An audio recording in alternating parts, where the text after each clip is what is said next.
This is Duke University.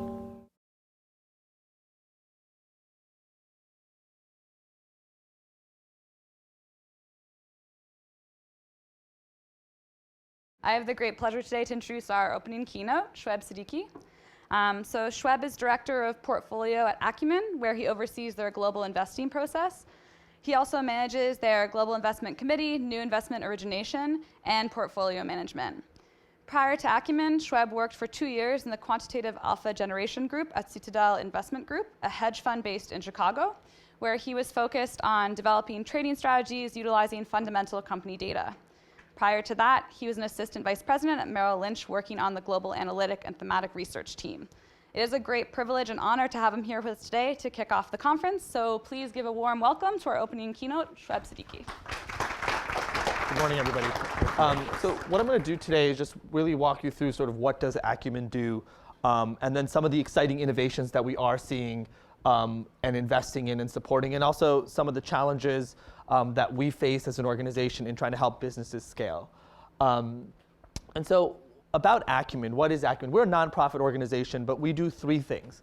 We invest in companies, we invest in leaders, and we try to develop ideas to change the way the world has tackled poverty.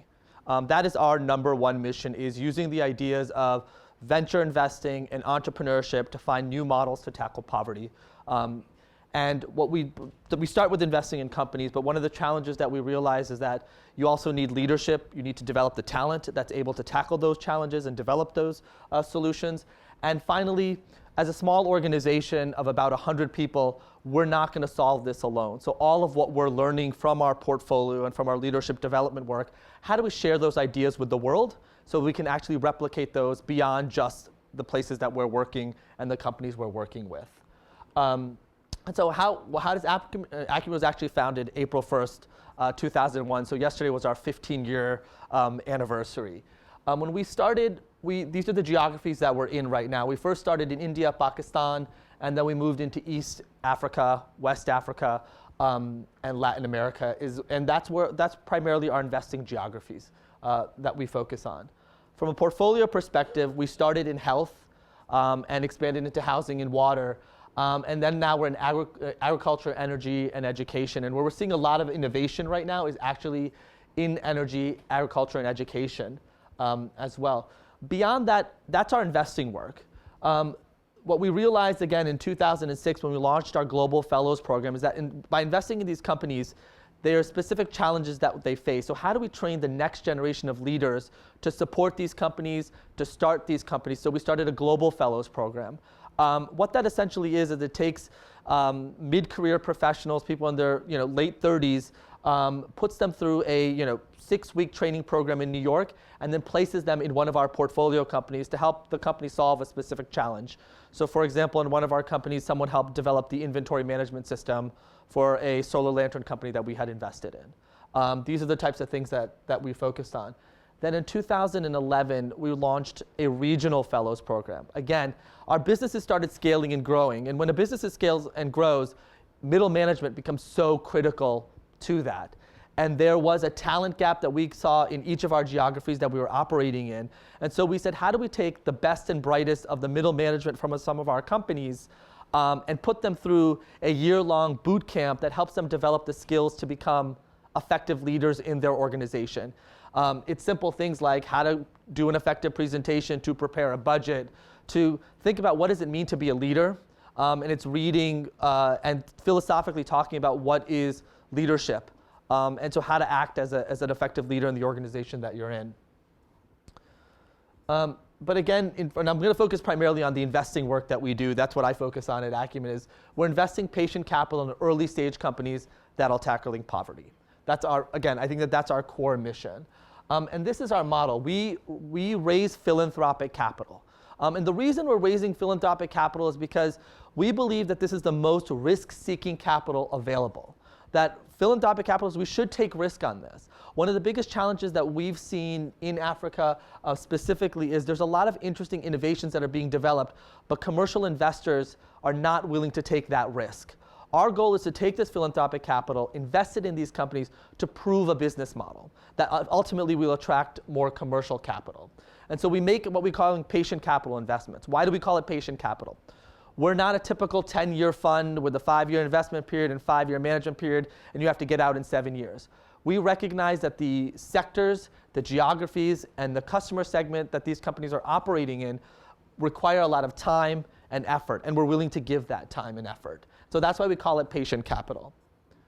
And we try to focus on investing in what we call scalable, game-changing companies. Again, I always go back to, we're trying to change the way the world tackles poverty. And for us to understand, these are new models that no one has invested in before, or these ideas that haven't necessarily been tried before. Again, why we're using philanthropic capital is this enables us to take some of these risks to see if the business model works and the ultimate impact that we're trying to create, delivering critical goods and services to the poor, is actually viable.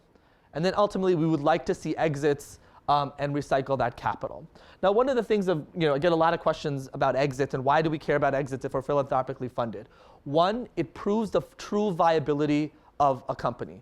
The ability for a company, and especially an early stage company, to take investors and exit them will only attract new investors because the new investor will be like, okay, someone got out, I'll be able to exit as well. That's one. And two, we want to, as the companies start to scale and grow, we want to recycle our capital to go find the next early stage innovation and ultimately bring capital, more commercial capital into the companies that we're investing in. Now, what is the stage that we invest in? About a couple years ago, Acumen published a report with the Monitor Group called Blueprint to Scale that really broke down what are the 4 stages of companies that we invest in. And Blueprint is an idea, it's a business plan. And then you have Validate, where you're trying to test and iterate on that business plan. And Prepare is where you're building systems for ultimate scale, is what you're focusing on. Where we invest with our philanthropic back capital and where we think what we call the pioneer gap is in that Validate and Prepare stage. It's also, some people will refer to it as sort of the valley of death as well. This is where companies will go and not be able to find their way out. But this is where we think traditional, more commercial investors are unwilling to take risks, specifically in the emerging markets that we focus on. I was mentioning to a couple of people this morning, if some of these companies were started in the United States, their ability to raise $5–10 million in a seed or a Series A round would have no question. Our companies that are doing similar things, their ability to just raise $2 to $3 million is a significant challenge. And part of it is the track record doesn't exist. In traditional VC in the US, that there's a potential to try to get a 10x. That exists. Someone has done it before. In our companies, in our target markets, that necessarily hasn't been proven out just yet. And that's primarily why, again, we're raising philanthropic capital to do that. And then, when we call a scale is when companies are actually ready to grow. What I'll say even at the scale up, when we call investor ready, I'm going to say that they're impact investors. I wouldn't say they're pure commercial investors that are coming in. We're starting to see that happen in some of our later stage companies, which we're quite excited by. But again, it's impact investors that are really focusing on this space. What have we done to date? Acumen has invested about $88 million in 82 companies. We've recycled $19 million so far. That $19 million has primarily come from debt. I think one of the biggest challenges we face is equity exits. And ultimately, the reason we face that challenge is because capital is starting to flow in and start to slowly flow in, but the companies are still constrained. So if a company is raising a round of $5 million, if we wanted to exit, the company would have to have $7 million sitting around the table to be able to exit somebody. That isn't fully happening just yet, but we're starting to see trends of that taking place. We've had 19 full exits. We have 10 companies that are profitable. We love telling that number. I actually don't think that that's the exciting number. It's the $500 million of follow-on capital that has gone into some of our companies. Why is that exciting to me? If we're investing in early stage companies, follow-on capital to me represents that other investors are coming in and validating that this business makes sense. Some of our early stage companies won't be profitable. They won't be profitable for a while. And I think that a lot of people obsess about profitability, but sometimes in some of our companies and the ones that I'm going to talk about are really focused on scale. You really have to do customer acquisition. You really need to grow, and profitability isn't a focus in the near term, but the company still needs capital to grow. from an impact perspective. And again, I'm going to just take a moment here. I think impact investing is such a broad term, and it means a lot of different things to a lot of different people, and none of them are right or wrong. But Acumen's idea of impact is how are we delivering critical goods and services to the poor in sub-Saharan Africa and South Asia. And so 10 of our companies are impacting over 1 million lives. 7 of our companies are supporting over 1,000 jobs. And we believe we've created 15 sort of market disruptions. And I'll talk about some of those quite briefly. What I say, the numbers that we're presenting here are not that exciting. We're also trying to do a lot of stuff on collecting customer feedback and really trying to understand, do our customers value the product or service that we provide to them? And I'll touch on that. Just in terms of investments by sector, where you're seeing significant, health is our largest portfolio at the moment. It's also our oldest portfolio. Where we're seeing significant amount of increase is agriculture and energy.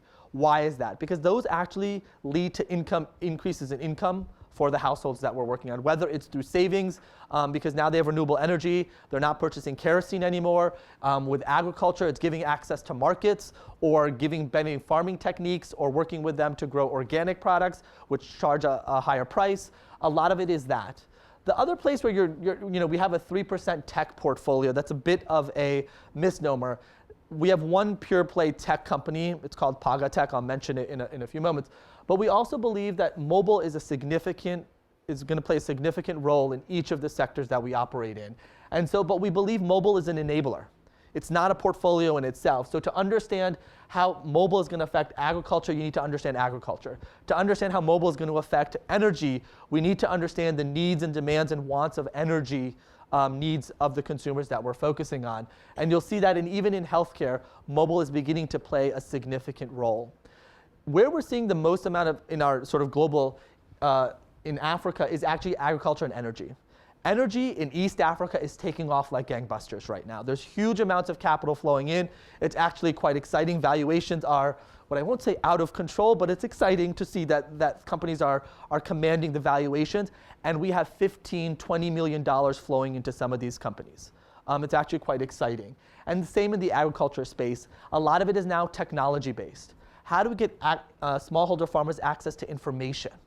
And one of the things that was interesting that I was commenting again earlier, one of my colleagues was like, we invested in a company called Isoko. It's just giving people pricing data. My response to him was, the internet was just about information, and it completely revolutionized the way we conduct business in the developed world. Information actually breeds a lot of new innovation, new ideas, and gives people access. That's what we're seeing. The interesting thing in healthcare and education, we're seeing that growth coming from South Asia. We're not seeing a lot of healthcare innovation and education innovation focused on in sub-Saharan Africa. We're really seeing in agriculture and energy. In terms of just a portfolio overview by geography, Africa is our sort of largest portfolio at the moment. India is number 2, and again, India is also our oldest portfolio. And you'll see global off to the side, which is 13%. Global means these are typically companies that are based in the United States, but are operating across the globe. But 2 of them that I'll mention are, again, primary revenue source is coming from sub-Saharan Africa. One of the interesting observations that I continue to have is a lot of these product companies we've invested in start in India, and then they end up moving to Africa. And a majority of their revenue comes from sub-Saharan Africa. My guess, and I still haven't figured this out, is, the question that I ask is, why is the African consumer far more willing to take risks on new product and ideas that the South Asian consumer just hasn't or isn't willing to? Because the same distribution challenges exist, the same financing challenges exist, but a lot of our companies you've seen that sort of shift take place, and that's where they've actually seen significant amount of growth and scale as well. But I'll start with what makes an Acumen investment. When we look at an investment, what are the things that we're thinking about? First and foremost is long-term social impact. I want to be clear here. We think that we want a business that focuses on what we call the $4 a day or less market. That's the customer that we're focusing on. And we believe the businesses that we're investing in, that this isn't necessarily a sideshow, but as the company scales and grows, the impact scales and grows with it, right? So if we're investing in a solar lantern company, focus on this target market, the more products it sells, the more impact that we're creating. And it's a critical part of the business that there shouldn't necessarily be a trade-off there. there's a financially viable business model. That's an idea. We're not looking to invest in profitable companies today, but do we believe at its core that there is a business model here? And one of the things that we obsess about at the stage that we're investing in is actually the unit economics. Does the core unit make sense? We're going to figure out what the business looks like at scale, but at its core, does the product actually have some sort of revenue, and is it profitable at its unit? Is it market disruptive? Again, I always go back to we're trying to change the way the world tackles poverty. We can invest in a lot of companies that are doing great things, but our real focus is how do we disrupt, how do we come up with new ideas, and how do we change this? We're risk takers. And we continue to, philosophical conversation within Acumen is how do we continue to make sure that we're investing in the craziest of ideas? As the impact investing sector grows, as capital is starting to flow into Africa, people will look at Acumen and be like, you guys aren't making huge amounts of money. And we're going to have a lot more failures than they are. Why? Because we want to take this risk. We're trying to prove what business models work and don't work. And even through our failures, and maybe we rationalize it to ourselves, but even through our failures, what have we learned that worked, that didn't work, and what not to do the next time someone else attempts the same type of solution? And finally, again, because we're philanthropically funded, we're patient. We recognize that some of these interventions are new. One of the things that I think people don't realize is the target market sometimes we're focusing on has never truly been a customer before. They've always been recipients of aid or recipients of charity. But now, for example, D-Light, our solar lantern company, is actively going out there and seeking customer feedback, which has just been an interesting exercise for them in the early days. And it's really helped them create more innovative products to meet the needs of their customers. Again, historically what it's been is, oh, we know what these people need. We will build the best product for them. And oh, wait, they don't buy it. Well, you didn't get the customer feedback. You didn't understand their needs, wants, and desires. You didn't think about them as customers. You thought about them as recipients. And this is why some of these companies have hit these challenges. And again, one of the lessons we've learned is this idea that these customers, yes, their capital is constrained. They don't have a lot of income to spend. But if they find something of value that is of high quality, they will pay a premium price for it. But it's got to represent a significant amount of value for these households. And so one example of a company that I want to walk through is D-Light Design. This is our solar lantern company. When we first invested in them in 2007, it was a $200,000 equity round. It was a total $1.5 million round that they were raising.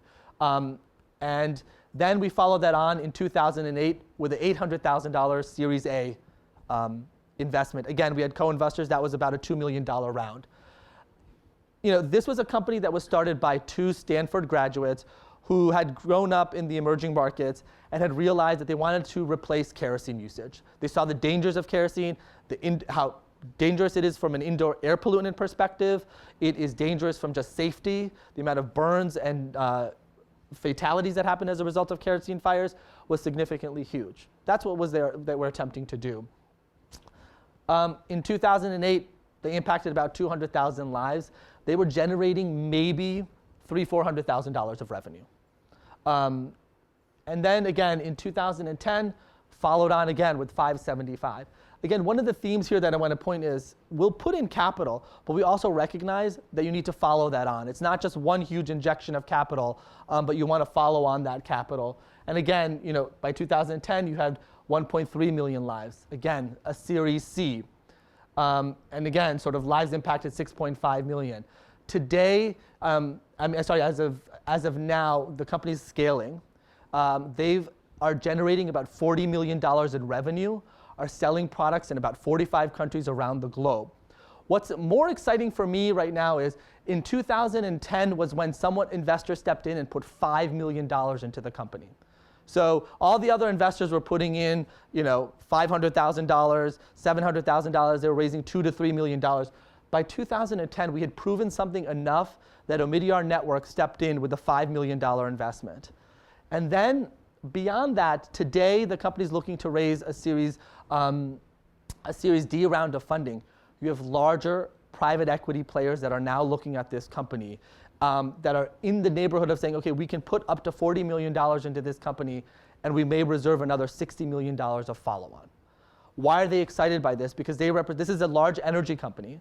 They're excited in D-Light because they're like, okay, we have to think about energy differently. It's not just the same old fossil fuels, but we have to think about products and we have to think about solar. And that's why they're interested in the space. Again, early conversations, but enough for us to be excited that this was what we believe an effective use of our philanthropic capital, that now you're going to continue to bring this company to scale. Ideally, as part of that round, we would exit because we think, okay, our work here is done. It's time for Acumen to sort of move on.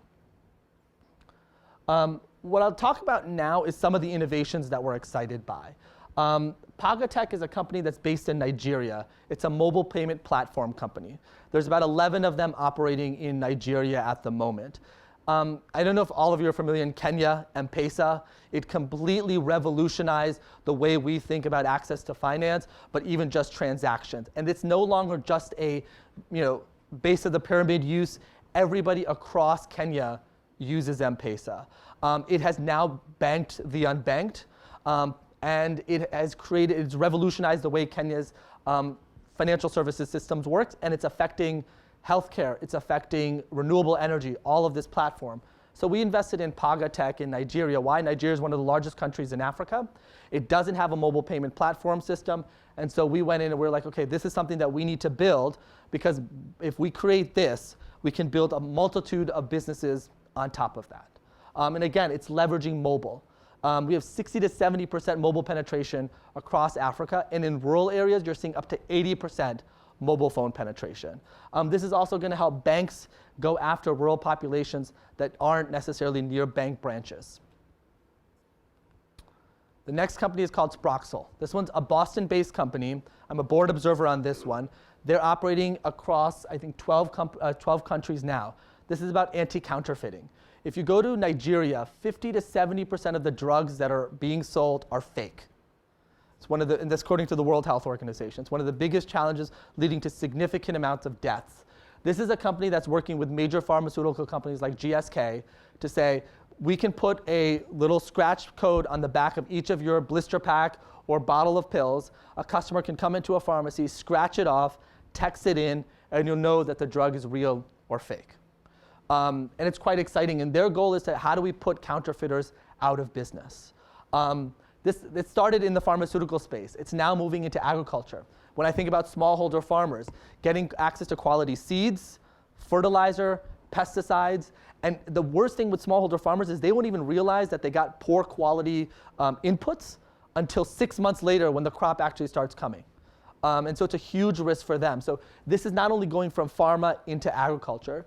The business model is also shifting in that it's helping some of the larger sort of petrochemical companies, the healthcare companies, understand customer buying trends. Where are people actually purchasing their products? Where are they going to get them? It also enables customer loyalty now. Now this creates a gateway into the customer. So not only is it creating impact, but now you as a company have direct communication with your customer, whether you want to convince them to buy more, sell them more products, or just make them aware of additional things that are out there. Isoko. This is one I mentioned earlier. This is operating in West Africa as well as East Africa. This is getting smallholder farmers access to information. And it works a couple ways in terms of, A, if you are an agriculture aggregator, so you're purchasing crop like cotton from a bunch of smallholder farmers, you're able to communicate directly with those farmers in terms of reminding them that planting season is coming, making them aware of disease and how to prevent that disease from spreading. There's a drought. Just making aware of conditions. This also has the potential of giving smallholder farmers access to pricing information. What is the global price? What I actually think is even more exciting is everyone thinks about Waze, right? Where you can report traffic data in the US. Imagine this company evolved into a place where now smallholder farmers are crowdsourcing what is the market price in the area that I'm operating in. So now as a farmer, okay, great, I know the global price. That's helpful on some level. But now farmers can actually input what is the price that I got paid. And so if you're a farmer, you can understand what is the potential in your market area. Again, crowdsourcing from themselves to better understand what is the market in their specific region. For us, this is, again, exciting. It's leveraging mobile, and it's taking basic mobile from financial services into how do we get access to information as well. Finally, M-Kopa. This, to me, is probably one of the most exciting ones. This is based in Kenya. Again, this is leveraging M-Pesa's platform. What it is, it's a solar home system company. So one of the biggest challenges for off-grid communities is the only way to get to them is to build the grid, which requires billions and billions of dollars and a lot of time. This is a company that's developed a solar home system. So you put a solar panel on someone's roof, and they can get access to 2 or 3 lights and maybe a fan. And that is their need sort of in the near term. And the way that a customer pays for this is that each month or each day, they make a payment to the company for use of their solar home system. Now, the ingenious thing that this company did was they made sure that the daily price of the solar home system that the household would have to pay is equal to that of the kerosene expenditure that the household would have to pay. So it's a true replacement. So if you are a household and you don't decide to pay your M-Kopa bill, if you will, then you're going to have to go out and pay for kerosene, which would be the exact same price for lighting. And the company has the ability that if you don't pay your bill, remotely, the solar home system can be turned off. And when you wire in your money, remotely, it can be turned back on. In 4 years, this company has reached 200,000 customers in Kenya. This has spawned an entire sector now in Tanzania. There's a company called Off Grid Electric that has now started raising capital to do that in Tanzania. We are looking at a company in West Africa that's going to replicate this exact model. What's exciting for us here is you're seeing more commercial capital come in. M-Kopa is now seeing family offices invest. There's Generation Investment based in London. It's with Al Gore and David Blood. They've invested in M-Kopa. Again, leveraging mobile, leveraging the fact that solar panel pricing has declined, and leveraging the fact that solar energy meets the needs of the households that it's serving. I think one of the biggest challenges that we have is when we think about solar, does it really work? Well, yes, in the West, it can't necessarily power a full household. But meeting the needs of the households within sub-Saharan Africa that are just looking for light at the moment, this meets those needs. And we believe that as people start consuming more and more energy, the solar panels will become more and more efficient, will become more and more cost effective to keep pace with that growing demand of energy. And what I like to describe this company is, are we completely thinking about utilities in a different way? The way the mobile came in and completely changed the way we think about fixed line communication, is this going to change the way we think about energy? And is this the way that we're going to change the way we think about utility companies and how they distribute power to rural households in Africa and potentially beyond? And again, this is how we look at things when we invest in a very early stage company, putting a couple $100,000 in. What is the innovation that we see actually taking place? But what we've also realized, capital is not enough. Putting money into these companies is great, and that's a core part of it, but it's also, we need to do more to support these companies because the challenges that they're facing is markets aren't efficient, infrastructure doesn't exist. So I was telling people last week, roads sometimes are just not there.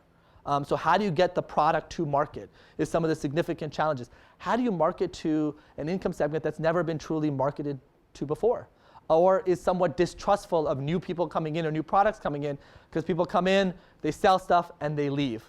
One of the biggest things in the solar lantern space was there's a lot of cheap Chinese versions of solar lanterns that people have bought that haven't lasted. This is what D-Light was up against. But D-Light's focused on building a brand as well.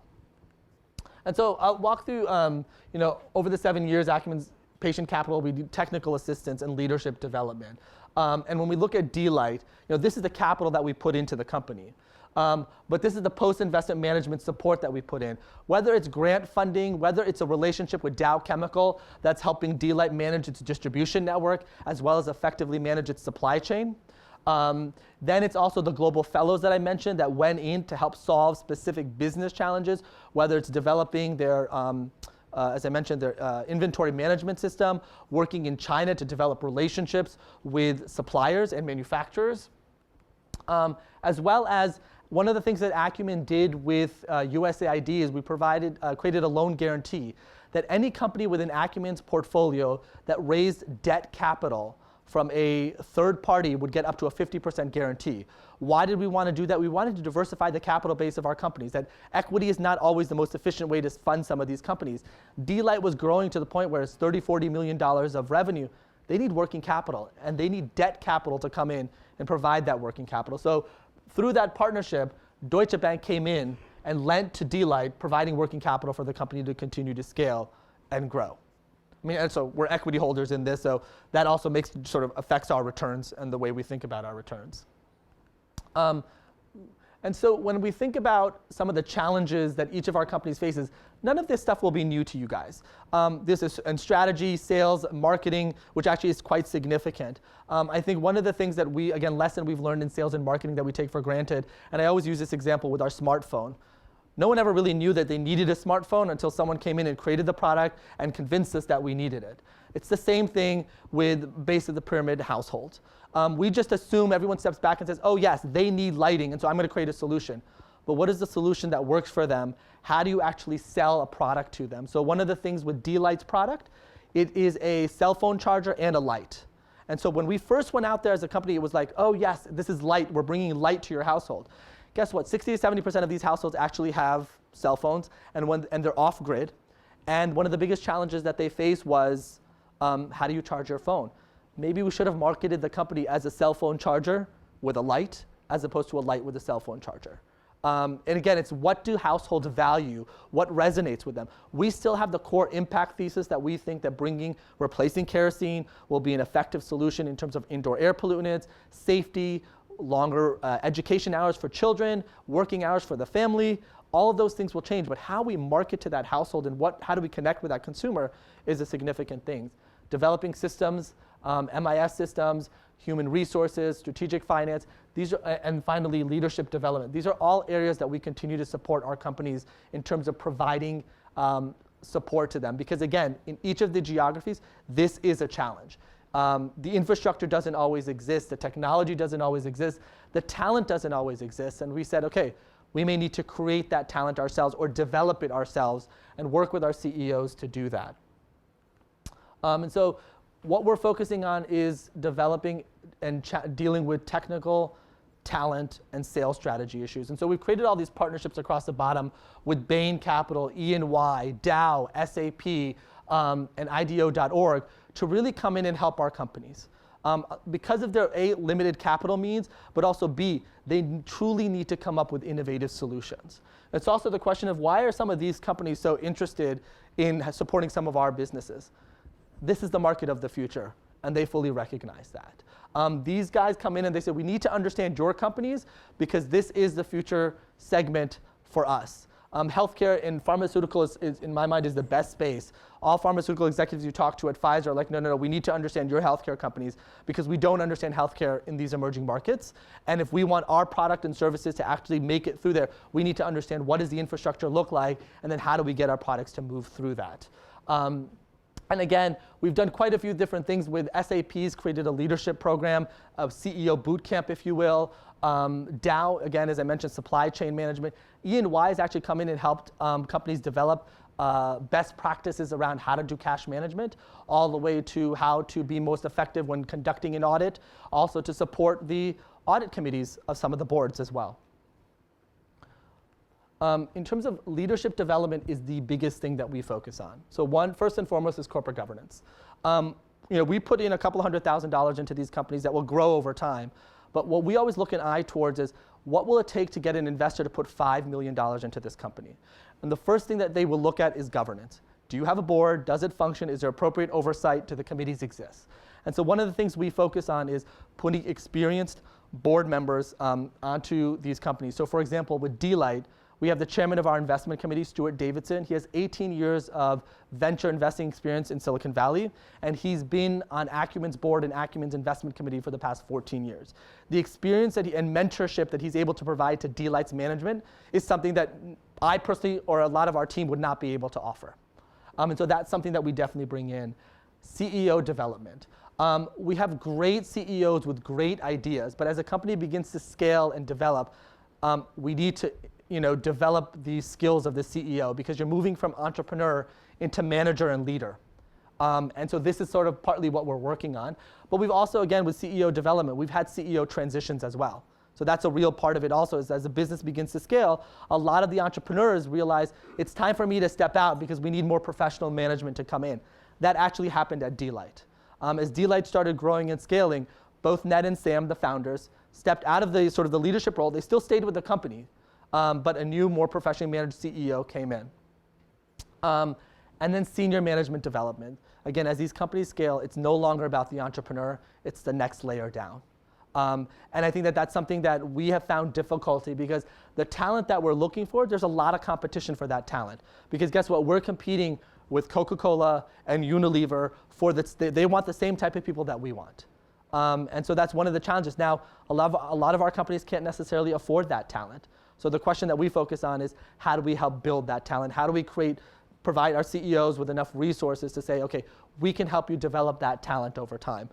One of the challenges that we've now created is some of our CEOs, some of our leaderships are now getting poached into those bigger companies because we've helped develop that skill. But we still believe over the long term that that's going to be a positive move for the companies as well as for the ecosystem in the geographies that we're operating in. Again, I mentioned the SAP Fellowship. It's really a boot camp for the CEOs, all the way to helping them present in front of venture investors. So what do they need to be prepared for? And they can do practice rounds, to speaking with experienced CEOs to say, how do I build capacity in my organization? And it's amazing that SAP is excited by this because they have that network and access. And getting some of our CEOs based in Sub-Saharan Africa or South Asia to be able to get access to executives at Google, at Oracle, and SAP is phenomenal. As well as talking to VC investors at KKR and some of the big funds is also a way for them to understand how do these more commercial players think about building their business and how do these investors think about putting follow-on capital in. And finally, it's the Acumen Community. One of the things that we've realized is the community and the network that we've created also is a significant tool for our CEOs. So one of the best examples that we always give is Seth Godin. He's sort of a marketing guru. He's a huge partner for Acumen. The amount of time that he spends with our CEOs and management teams and helping them think about how do you market a product or service to the customer is huge. And he is one of the world's renowned sort of experts. He writes a lot on this. And for our CEOs to even get a little bit of time with him has been one of the most phenomenal things. And he's a partner of Acumen. And he does it because he's excited by what we're trying to create here and the innovations that we're trying to push. And that's one of the reasons that he does this. But as I mentioned, we have board members that are running major companies in the geographies that they're working in, are taking the time to sit on the board of our company that's generating a couple $100,000 to $1 million of revenue. But their experience becomes extremely critical to sort of guiding the entrepreneurs and the CEOs through sort of what I say difficult waters in the early stages that they're operating in. And again, this is the other thing that we've created is a CEO network. One of the biggest things when we think about it from a CEO network is we're investors. Our CEOs will listen to us only so much, and then they're like, well, they're just investors. They're not in it like I am. And so we've created this CEO network because what we think is important, entrepreneurs will listen to other entrepreneurs. And also, business models that we're seeing in one part of the world can be replicated in other parts of the world. Or lessons that are learned by some CEOs can be, both how to scale your business, but also to prevent sort of issues from happening, can also be transferred. So we've done a significant job of making sure, trying to regularly, every 2 to 3 years, have physical meeting of our CEOs, but also how do we create a virtual network that allows our CEOs to connect, whether they're in the similar sector or business models. Like product company is a product company, right? You're going to face the same challenges whether you're selling water filters or solar lanterns. And allowing those CEOs to connect and share, I think, is also a critical part of us building a portfolio and really being able to garner sort of those lessons from there. With that, I can stop and take questions.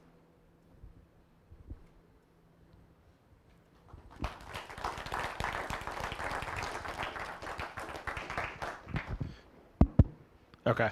So, Shuaib, thank you for that. We actually will have microphones up and down the aisles, so certainly we'll open up to questions for the next 20 or so minutes.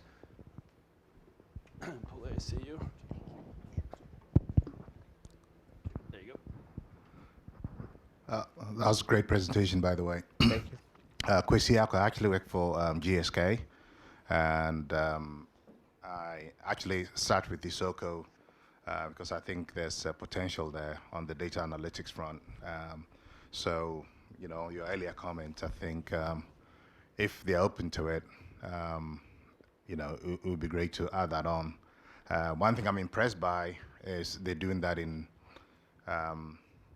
East Africa and West Africa, although it started in West Africa, and they went on to East Africa. So my question really is, let's say healthcare. You said most of the innovation is coming from Asia. Then Africans go and put in money for it to come over to Africa. But if you look at the challenges, Africa needs more healthcare, and Asia is developing it. And basically, even from your presentation here, it looks as if there are pockets of innovation. And what are we doing about knowledge transfer, knowledge management? Because if you start in Kenya, it's probably going to go to Uganda or stay in Kenya. And my thing is, if we are able to take best practice from each of those countries, Africa will do very well. Is your company thinking along those lines, and how we share best practice going forward? Yeah, so what I'll say is, first and foremost, I think that success actually breeds a lot of that. So when I talked about M-Kopa and sort of M-Kopa has been successful, 200,000 customers, more commercial investors are coming in. People are paying attention to that and replicating that. So that's, I think, one of the things that we realize is just helping to build successful companies will bring more entrepreneurs in, as well as more capital in. I think the second thing is that's where our ideas, as I mentioned early on, Acumen focuses on investing in companies, leadership. We're trying to become, what I'll say is we could do a better job on our knowledge management and sharing, but one of our key focuses is we've invested only $88 million. The problems are much larger than that. Even if we invested $1 billion, it would still be significant. We're trying to figure out what is the most effective way to publish these reports, our findings of what's working and not working in our portfolio companies to really enable that knowledge transfer.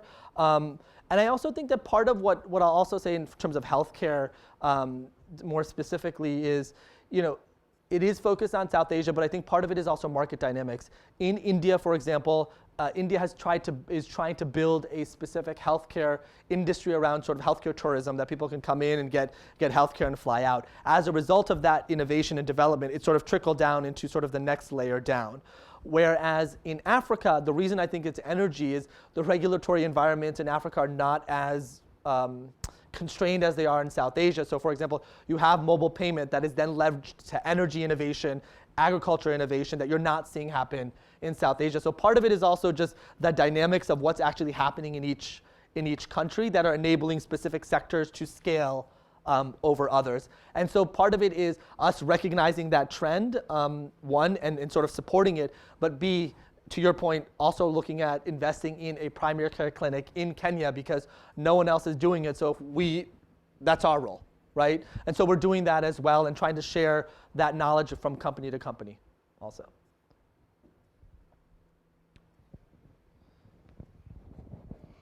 Hi, my name is Aki Sawyer. I had a question around customer acquisition. You mentioned with a solar electricity / light company that you learned some interesting things about what the customer really wanted, and it could have helped better position the company.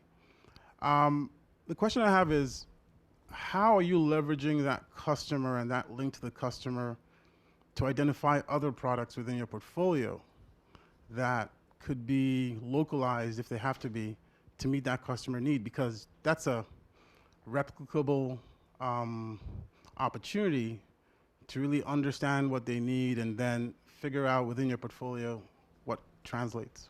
So M-Kopa is a perfect example. Right now, everyone looks at it as a solar lantern company.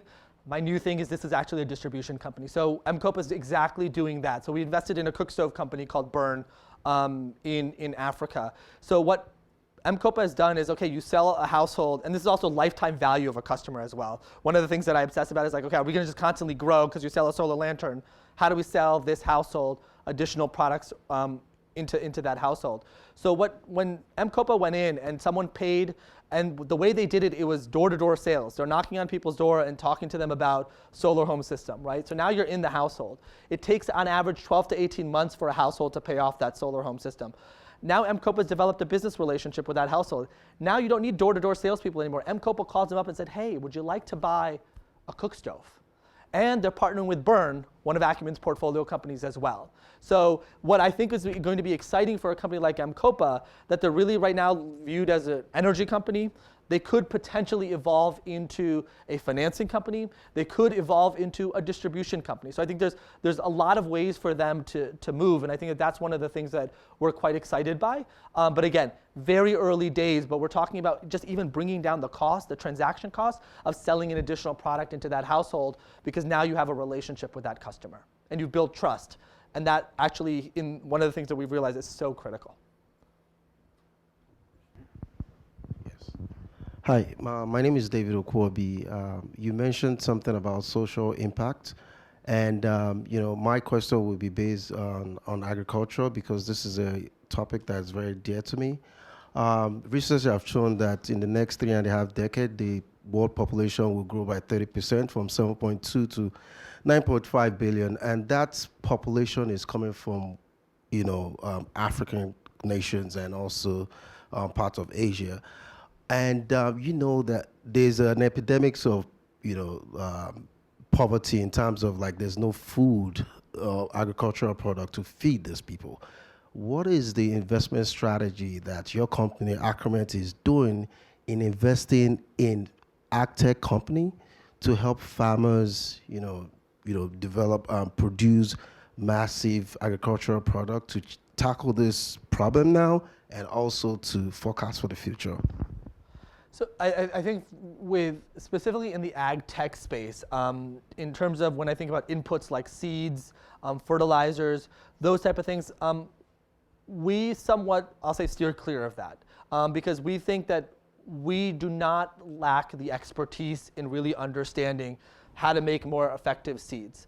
There are companies out there, there's investors out there that are far, what I'll say, smarter than us and more experienced in that space. I think that when we think about those type of products, where we would come in is think about distribution.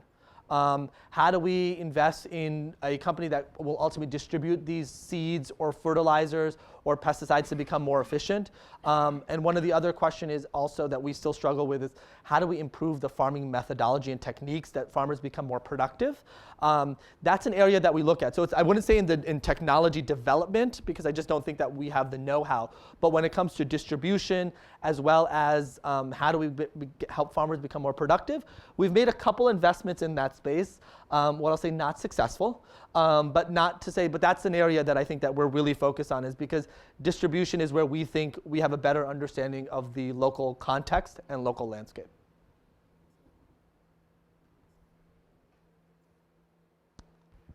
Thank you. That was a wonderful presentation. My name is Caesar. I'm from Uganda, and I'm a student here in the Masters of Global Health program. You mentioned something about having the seasoned entrepreneurs. You said that's a challenge in the field where it was more of about mentorship and having the mentors. Now, my experience in Africa is that we have a very big informal sector. We have this disconnect between the formal and informal sector. If you think of the most successful entrepreneurs in Africa, these guys have started from scratch. They have done 40 years in some trade, maybe import or export. They do not even speak English. They do not go to school. They are very rich. They are very successful. They are very experienced. And there is sort of no bridge with the young, let me say, college-educated students who want to come out into the business market. But you cannot understand the market, even if you had a PhD from the best business school, if someone has spent 40 years in the informal sector in Uganda doing some particular trade. So my question is, how would you see these guys tapping into this wonderful resource? I don't know if you have an experience with the folks in Gujarati state from India. There are also very many entrepreneurs there. Just imagine they have the same characteristics. Yeah, I mean, I think that is a challenge. I think that is something that we have not been the most effective at. Not even what I'll say. They're not even informal. They're medium to large size businesses, but they're not sort of the mega companies that everyone thinks about that are coming out of each of these geographies. I think that's one of the questions for us, is how do we actually tap into their knowledge and experience as well. I think that's something we need to think about. Hi, my name is L'Oreal. I just wanted to comment on that. I think a lot of that has to do with embedding in the culture and the ecosystem. And so the people who are able to bridge those gaps, students here, leaders from here, having to do that to connect those dots. I also think that we probably need more structure in how that's done, so that when those CEOs come to interface with the younger folks, that there's some structure, there's accountability for how they're engaging with them. Because oftentimes the young people will see them as a ticket to getting, you know what I'm saying? So, those are some of the things that we're experimenting in, but I think it's very feasible, and I think I won't say it's easy, but I think that there's some easy ways to get it started. And I'll just add a little bit more to that. I think in the South Asian context, where I have a little bit more experience as well, it's, the younger entrepreneurs are approaching it in building their business and attracting capital in a very different way, that the way that these successful entrepreneurs have just approached it in a very, very different way, in terms of bringing in outside investors, giving up equity with the focus to scale quite rapidly. And if you look at some of these entrepreneurs, they built phenomenally successful businesses, but they've done it slow and steady. And so even the concept of venture investing and giving up equity is one of the challenges that we run into, because we've invested in some family businesses that are successful. And the challenge that we face is, they're not used to, now there's a board, you're accountable to somebody else, you're giving up equity, and investors can be a bit of a pain, and it's no longer that control. And I think that's also some of the challenge. But again, what's exciting is bringing sort of what we're doing with that next generation of leadership, is bringing in this sort of venture investing model of how do I get capital to actually scale my company quite rapidly, that you're seeing somewhat successfully in the US. Hi, my name is Mjumo Mzieche. I'm a Fuqua alum and I work at IBM now. So my question is around how you measure results. There are a lot of organizations working in this area of tackling poverty. I'm interested to know how you isolate the results and the impact that you have versus all the other players in this space. Thank you. Yeah. So I think that what I'll say is it's a bit of a balanced approach. I mean, if you are familiar with the pure development sector, they have this thing called monitoring and evaluation, which for each of the programs that USAID or DFID does, they go in and spend a couple $100,000 to really understand what was the outcomes of the intervention that happened. I don't think impact investing or the sector will ever go there, and I don't think Acumen will ever fully get to that point. What we try to understand, for example, with D-Light, we realize that we're never fully going to understand the effects of indoor air pollutant reduction on the health of these households. That's something that you'd have to measure over a number of years. And the amount of capital and time required just would make impact investing, the transaction costs, not feasible. But what we do think about in each of our portfolio companies is, okay, how much kerosene are we replacing? We've done studies and surveys with a statistically significant number of households to really understand what is the kerosene reduction that's taken place at that household. And then we extrapolate that across the total number of lanterns that are getting sold and say, okay, this is the amount of carbon that's been offset. This is the amount of household savings that we've seen. Is it the exact number that's been collected? No. But is it based on surveys and the inference based on information that we're collecting? Yeah, and I think that right now is the most effective way that we've been able to quantify and express the impact that we're having. Hi, thank you very much for coming. Could you talk a little bit about microfinance and Acumen's role in microfinance, and how do you see this industry, this sector evolving in Africa? So we don't directly invest in microfinance companies. I think our whole goal is we want to go beyond microfinance into sort of the next layer. However, that being said, the qualifier is we invest in what we're calling next generation microfinance companies. When I describe next generation, it's agriculture financing. In Kenya, we invested in a company called Juhudi Kilimo, which is doing livestock financing for rural households, which is actually quite revolutionary, and I'll go a step further to say very different from traditional microfinance lending, because this is about asset creation. That cow, sheep, or whatever the household is buying is actually an asset for the family. And it, in some instances, becomes a revenue generating asset for that family. And so I think that that's how we're thinking about microfinance. So we don't necessarily directly invest in microfinance per se, but it is really about second generation.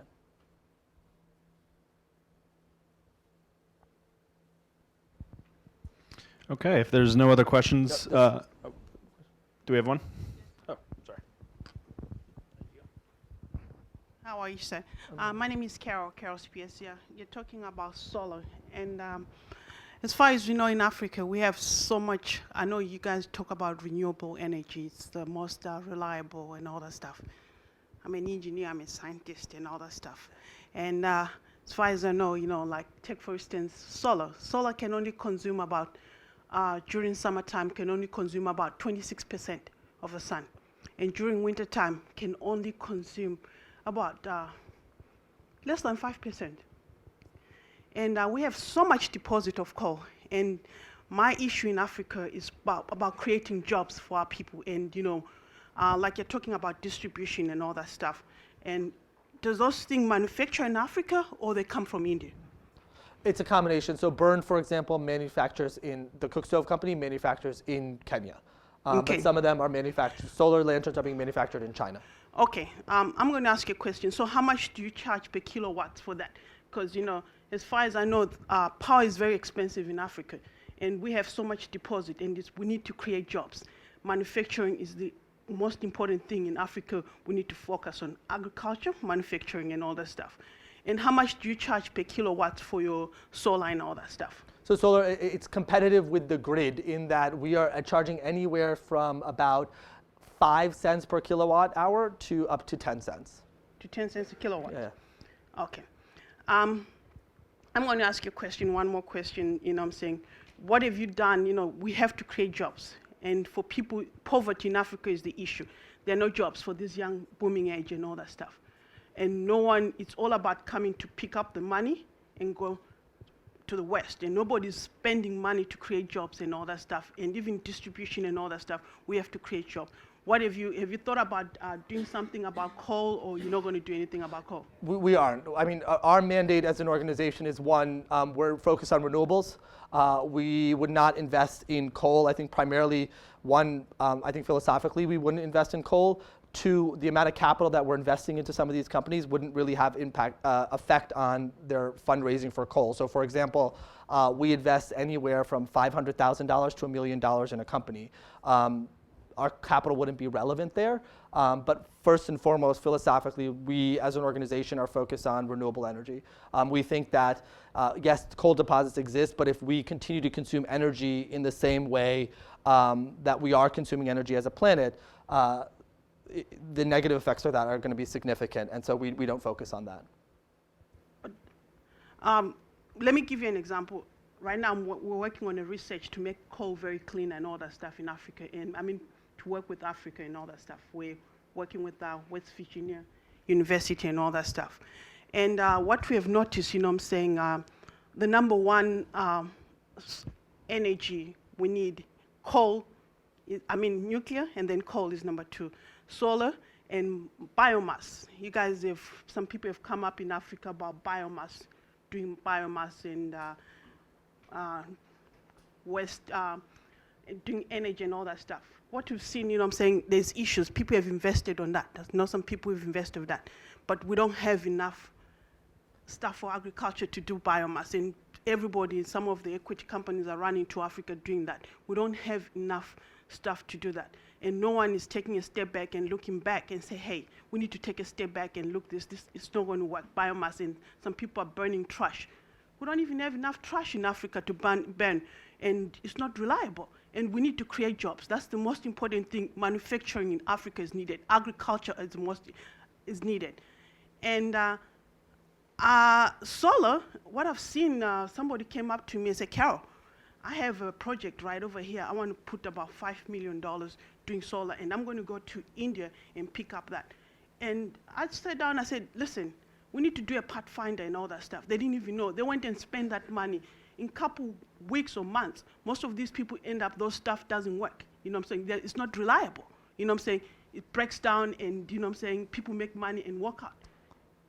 Putting those parts, nobody does even a pathfinder to figure out the sun and do a physics study. Then nobody's doing that. So what I would say is I think that I hear your point. I think the one challenge that I'll say to you is that you can the grid doesn't exist. You have grid penetration in some of these, in sub-Saharan Africa and even South Asia of something like 60%.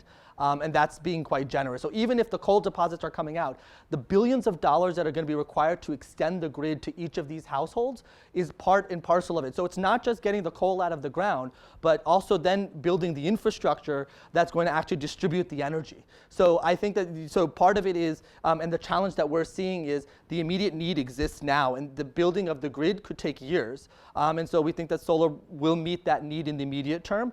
I also believe that you're continuing to see innovation around solar and battery storage that will make this more efficient. But yeah, I agree it's not perfect yet, but the fact that we're actually proving that there is demand and that there's further innovation taking place around battery storage and solar panels and their efficiency that could upend the entire concept of how we think about the grid. But there's billions of dollars that are going to be required just to extend the grid across each of these geographies, that it's not just about the coal development, but it is also about grid extension. Yep. And we can't forget about that. So I think that's the other challenge, and there's a significant amount of capital that's going to be required to enable that. Time for one more question. Okay, I just wanted to say quickly, I think what Carol is saying, for baseload, for heavy industry, I think we were talking apples and oranges, so to some degree. I think we're going to see a lot, just in general, over the next 10 years, amazing things with energy where not necessarily particular solar, but I know of some inventions that they're using other forms of energy that are going to be just inexpensive, portable, and will light a whole house, So I think we just need to, as people who are interested, keep pace with that technology and continue to integrate that innovation into, the problems that we see. Great. Well, it's an interesting discussion, and Shuaib, thank you very much for guiding us through that. And if I could hold you up on stage, just on behalf of the Business in Africa Club here at Fuqua, just wanted to say thank you. Thank you. Present you with this gift. So if everybody can